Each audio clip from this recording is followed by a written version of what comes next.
तुम्हारा दिमाग तो नहीं खराब हो गया? हाँ, दिमाग तो खराब हुआ है। तुम उस आदमी के दोस्त हो भी कैसे सकते हो? क्यों? क्या सिर्फ उन्हीं लोगों से दोस्ती करूं जो हमारे जैसे हैं? तुम पागल तो नहीं हो गई हो?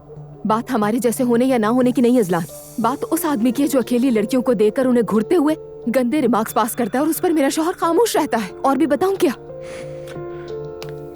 दुआ, वो बिल्कुल भी ऐसा नहीं है। मैं तुम्हें बता चुका हूँ, उसके मजाक करने का तरीका ही यही है। सिर्फ मजाक था वो। क्या? मजाक? वो मजाक कर रहा था? हाँ, उस आदमी का ये कहना कि वो अपनी बीवी को बदल देगा, मजे लेकर अपनी अय्याशियों के किस्से सुनाना और उन पर फख्र करना कॉमेडी है। ये कॉमेडी है अजलान?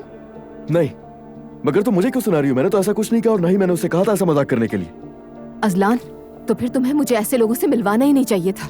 हाँ, चलो मिलवा भी दिया, ठीक है, लेकिन ऊपर से तुम वहाँ बैठे हुए हंस रहे थे। अगर तुम्हें भी उसके रवैये से मसला हो रहा था तो तुम उसे एक तरफ ले जाकर कहते कि देखो मेरे दोस्त, ऐसी बातें मत करो, मेरी बीवी मेरे साथ बैठी हुई है। यार दुआ, तुमने ये सब करने के लिए मुझे मौका दिया था, फौरन तो तुम टेबल छोड़कर उठ गई थी वहाँ से। हाँ, शुक्र है कि मैं वहाँ से उठकर चली गई थी। पता है तुम्हें, अगर ना जाती तो वो आदमी चुप होने का नाम ही ना लेता। और वैसे भी मैं इस मर्द औरत के फर्क से तंग आ चुकी हूँ। अच्छा बस दुआ, बस कर दो। तुम्हारे इस रवैये से तंग आ चुका हूं मैं।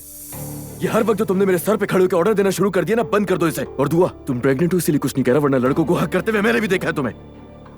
और अगर मेरे दोस्त ने कोई मजाक कर दिया, जबकि बताया भी मैंने कि सीरियस नहीं है वो, फिर भी तुम्हें मसला है उससे। अजलान, तुम ये कहना चाह रहे हो कि तुम इसलिए बर्दाश्त कर रहे हो क्योंकि मैं प्रेग्नेंट हूँ? यकीन नहीं आ रहा मुझे। तुम्हारा बहुत शुक्रिया दुआ, बहुत शुक्रिया।